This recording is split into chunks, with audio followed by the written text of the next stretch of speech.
بسم الله الرحمن الرحيم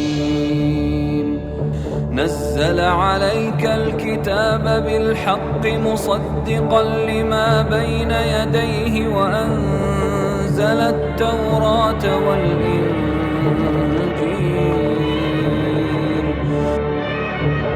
بسم الله الرحمن الرحيم وبه نستعين على أمور الدنيا والدين الحمد لله رب العالمين والصلاة والسلام على أشرف المرسلين وعلى alihi wa sahbihi ajma'in. Amma ba'du. Jumpa kembali dengan Ngaji Metal Channel. Pemirsa yang dirahmati Allah Subhanahu wa taala, Tuhannya Abraham alaihissalam, Tuhannya Musa alaihissalam, Tuhannya Yesus alaihissalam, dan Tuhannya Muhammad sallallahu alaihi wasallam, serta Tuhan kita semua. Pemirsa yang dirahmati Allah Subhanahu wa taala, kali ini kita akan membahas tentang nabi yang seperti Musa. Setelah kita mengulas ulangan 18 di mana gambaran akan datangnya nabi yang seperti Musa, hingga pada akhir yaitu Bani Nadir dan Bani Quraidah mencoba membunuh Nabi Muhammad karena terinspirasi oleh ulangan 18. Berikutnya kita akan mengkaji kembali gambaran umum nabi yang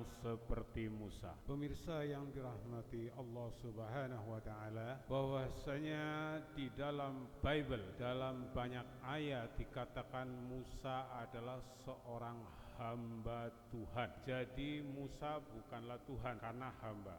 Tidak mungkin seorang hamba Tuhan, dia adalah Tuhan. Jadi hanya orang-orang yang berhalusinasi saja apabila seorang hamba kemudian disebut Tuhan. Kemudian Musa menetapkan atau diberikan kuasa oleh Allah untuk menetapkan hukum-hukum seperti 10 perintah Tuhan yang tertulis dalam loh batu. Kemudian adanya misfot Torah. Musa diberikan kuasa dan diberikan oleh Allah menetapkan hukum-hukum, sehingga hukum Taurat itu dipergunakan oleh nabi-nabi setelah Musa hingga eranya Yesus. Lalu bagaimana dengan Yesus? Yesus sendiri menolak bahwa dirinya menetapkan hukum-hukum. Akan tetapi Yesus mengatakan bahwa dia datang untuk menggenapi hukum Taurat. Jadi seperti halnya ketika Yesus diuji, apakah benar bahwa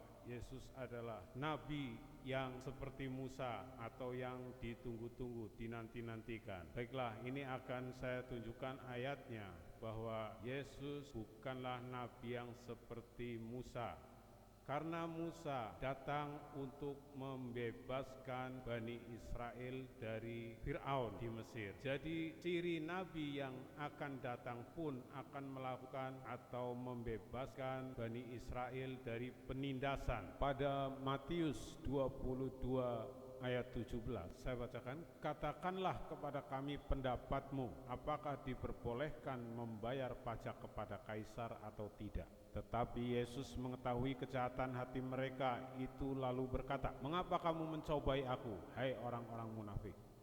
Tunjukkanlah kepadaku mata uang untuk pajak. Mereka membawa suatu dinar kepadanya. Maka ia bertanya kepada mereka, gambar dan tulisan siapakah ini?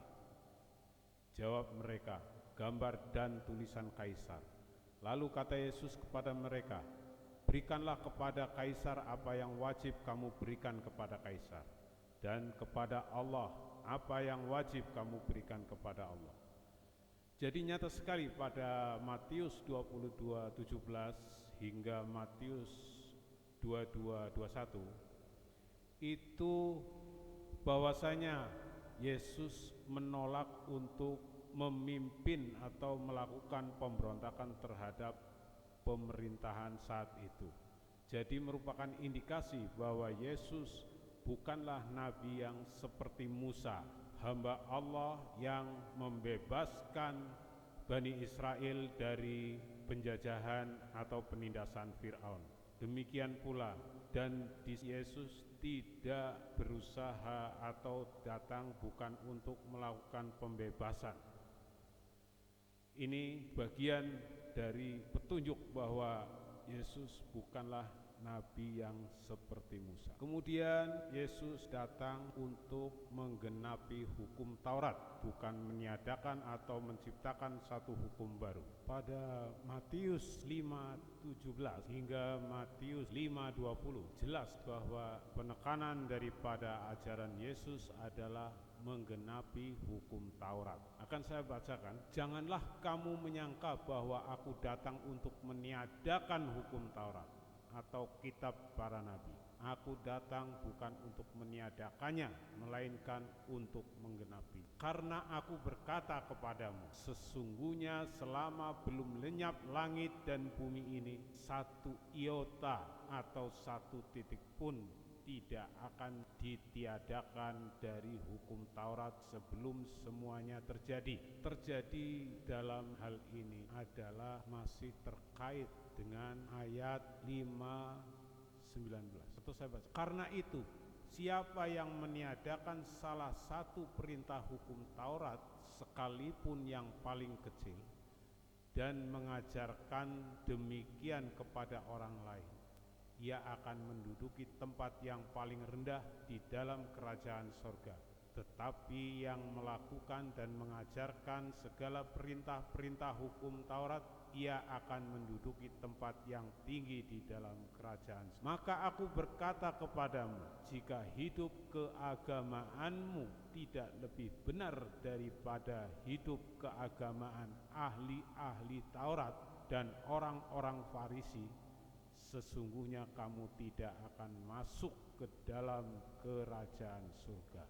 Kemudian hukum-hukum penggenapan dari Yesus itu tercantum pada ayat-ayat berikutnya, tapi tidak saya ulas lebih panjang. Akan tetapi sering terjadi bahwasanya kata pada pasal 5:18 sebelum semuanya terjadi ini sering dipelintir, padahal kata sebelum semuanya terjadi itu masih terikat dengan belum lenyapnya langit dan bumi. Artinya sebelum semua, belum lenyap langit dan bumi, itulah yang dimaksud dengan semuanya terjadi, bukan loncat ke sana kemari.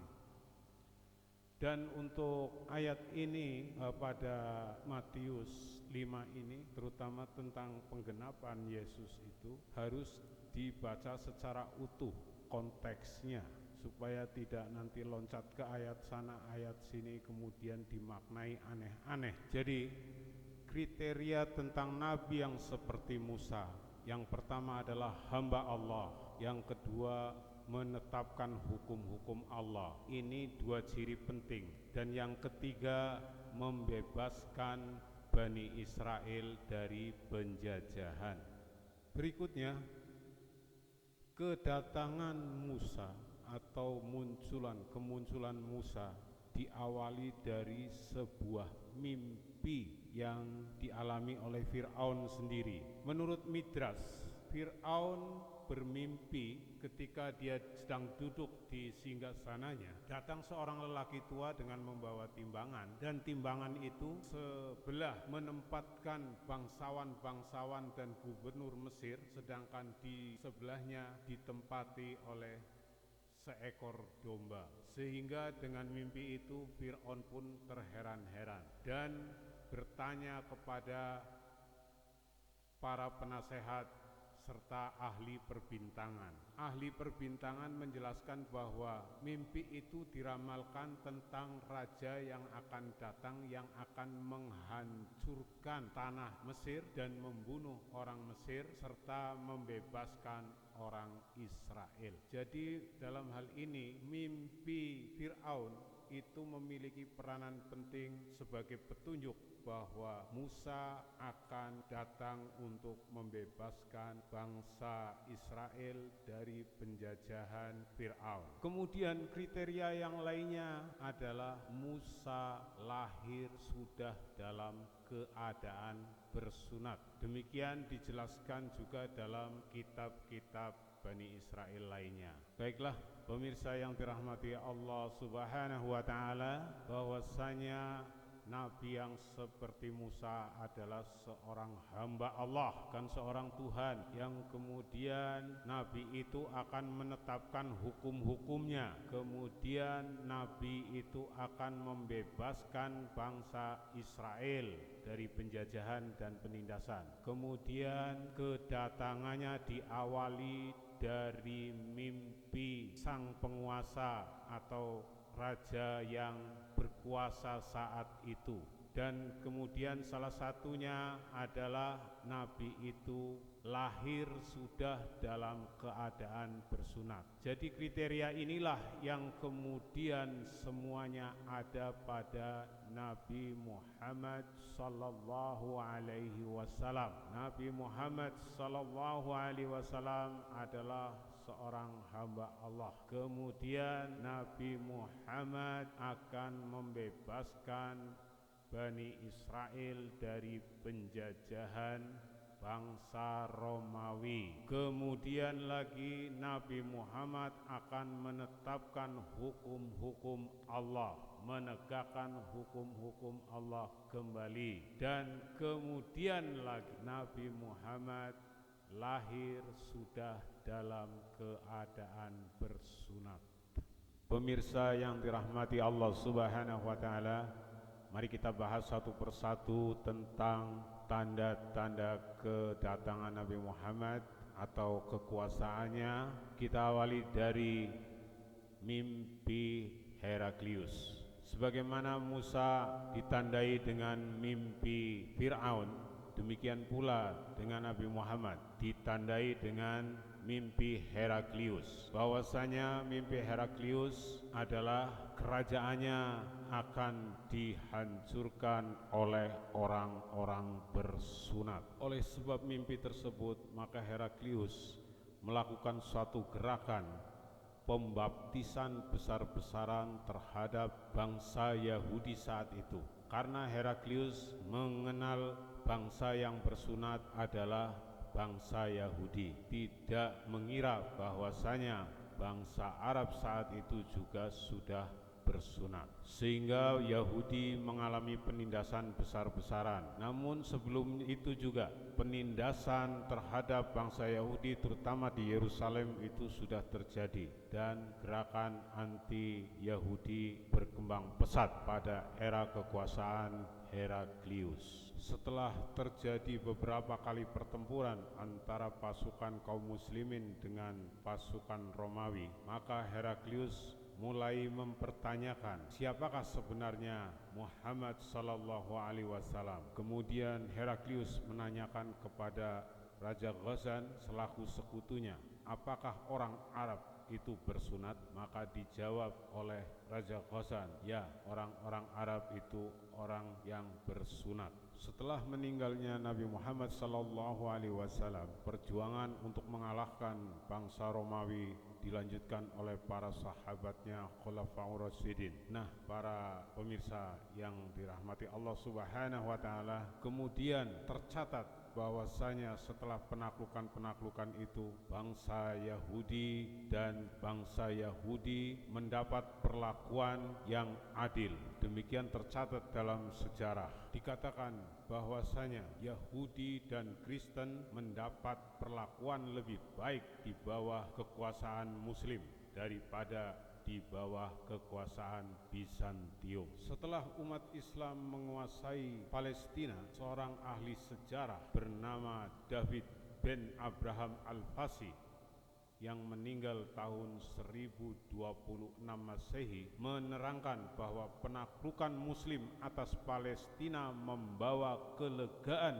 bagi warga Yahudi di negara itu yang sebelumnya dilarang oleh Bizantium untuk berdoa di Temple Mount atau di Bait Suci Yerusalem. Setelah penguasaan Palestina oleh kaum muslimin, bangsa Yahudi diperbolehkan kembali untuk melakukan ibadah sebagaimana mestinya. Disinilah salah satu bukti bahwa Nabi Muhammad seperti Musa alaihi salam, yaitu melakukan pembebasan membebaskan bangsa Yahudi dari penjajahan. Pemirsa yang dirahmati Allah Subhanahu wa taala, kiranya untuk pembahasan nabi yang seperti Musa saya cukupkan sekian dan semoga bermanfaat. Akhirul kalam, wabillahi taufik wal hidayah. Wassalamualaikum warahmatullahi wabarakatuh.